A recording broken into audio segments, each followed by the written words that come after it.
En revenant de l'aquarium, j'ai eu la curiosité de chercher quel est l'animal le plus long au monde. Je vais aller sur ChatGPT pour la vérifier.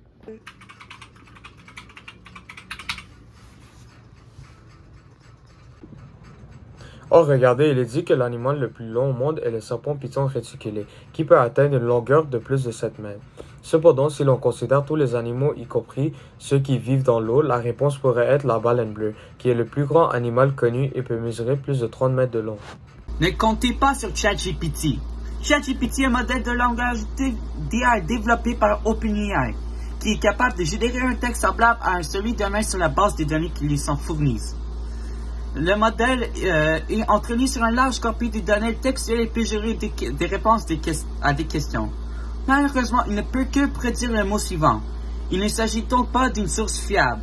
Bien que ChatGPT soit un modèle puissant et capable de fournir des réponses précises dans de nombreux cas, il peut également produire des réponses incorrectes et trompeuses dans certaines situations.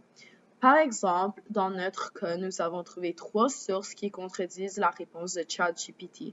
Tout d'abord, notre première source provient des débrouillards, une revue scientifique qui nous a fourni la réponse que le siphonophore est l'animal le plus long au monde, mesurant 45 mètres. Notre deuxième source était Géo, un site web spécialisé dans les sujets tels que la science et la nature, qui a également confirmé que le siphonophore était l'animal le plus long du monde. Enfin, le magazine Science et Vie, une publication française spécialisée dans la vulgarisation scientifique, a confirmé la même réponse des 2 dernières sources. Si je comprends bien, ChatGPT essaie de fournir des réponses précises, mais il se trompe souvent parce que ses réponses sont basées sur des régularités et non sur des faits et des données. C'est pourquoi il ne faut pas s'y fier. Oui, tu as tout compris. Il est très utile de comprendre l'erreur aussi que les limites de ChatGPT, car bien que ChatGPT dispose d'une vaste base de connaissances, il peut y avoir des informations manquantes ou des mises à jour récentes qui n'ont pas été prises en compte. Par conséquent, la réponse fournie risque de ne pas être tout à fait exacte ou à jour. De plus, ChatGPT peut interpréter la question de différentes manières. Dans ce cas, il peut avoir compris le plus long comme étant la longueur physique, alors que la question peut également faire référence à la longévité ou à d'autres aspects.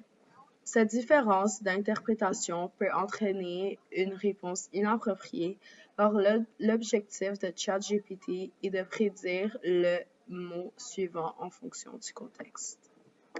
Sur la base des 2 hypothèses formulées par Anna Paula, nous pouvons conclure qu'une seule d'entre elles fonctionne, car nous avons posé la question de la longueur de l'animal et non sur la longévité ou d'autres aspects, de sorte que le contexte a fait complètement de sens.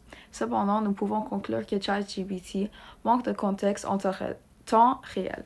Cela signifie que les réponses de ChatGPT sont basées sur ses données d'entraînement jusqu'en septembre 2021 et peuvent ne pas refléter les événements ou développements récents. Cela peut introduire un biais temporel car il peut ne pas être conscient des changements actuels. Maintenant, je vais parler de la Déclaration de Montréal. La Déclaration de Montréal vise à promouvoir des principes éthiques et responsables dans le développement et l'utilisation de l'intelligence artificielle. Pour le principe choisi, on a choisi le principe de prudence. Le principe de prudence repose sur le fait que toute l'intelligence artificielle développée par un humain doit faire preuve de prudence le plus possible. De plus, il faut aussi s'attendre aux conséquences néfastes de l'utilisation de l'intelligence artificielle sans prudence. Pour combattre cela, il faut prendre des mesures appropriées pour les éviter, comme faire la vérification par des experts. Les experts dans le domaine peuvent apporter un éclairage supplémentaire et confirmer si les informations sont exactes.